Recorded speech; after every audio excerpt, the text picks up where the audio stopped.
All right, and so kind of just a couple of things before we end. I know it's 7:59. So the other thing is focus on self-knowledge. Again, that self-knowledge never stops unless you're like Ron, who've already found what you love doing. Even within that, there's more to know, so you can capitalize on your strength. And then create a vision of where you want to be and actively and intentionally work on it. To kind of summarize what we looked at so far. And then list jobs and organizations that align with your vision and values, especially if you're really actively looking to find a job or start your own business.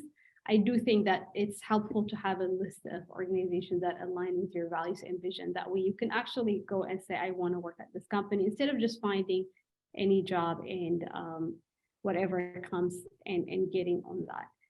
But at the end of the day, I do love the quote by Rumi, that says, what you seek is seeking you. I do believe that each and every one of us have a unique talent and skill and strength that we can contribute to. And I do feel that that thing is really waiting for us. So we find it, it's a great match. You help people, you help yourself, you have something that you do that is fulfilling, but also at the same time helping others, because as Pablo Picasso said, the meaning of life is to find your gift, and then the purpose of life is to give it away. So it's really about finding your strength, your passion, and actively giving that and finding the meaning, again, at the end of the day, defining success in our own terms.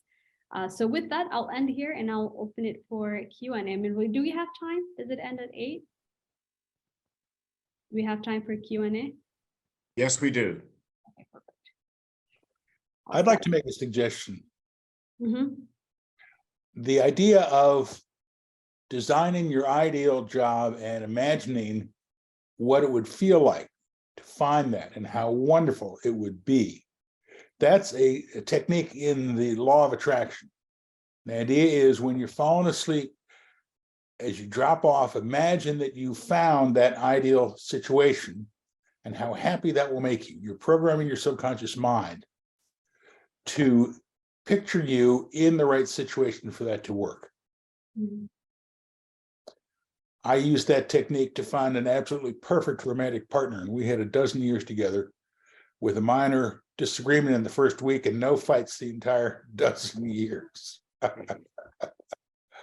love it. Well, thank you so much for sharing, Kirk. I do agree with you in the sense that when instead of just thinking about what we don't like, to really imagine what it is that we want and think about it. And I think, like you said, maybe even think about how we would feel and then actively going there. It's really helpful. Thank you. Exactly. And as you imagine yourself hitting that ideal state, sometimes other things might crop up in your thinking that you would like to either incorporate or avoid.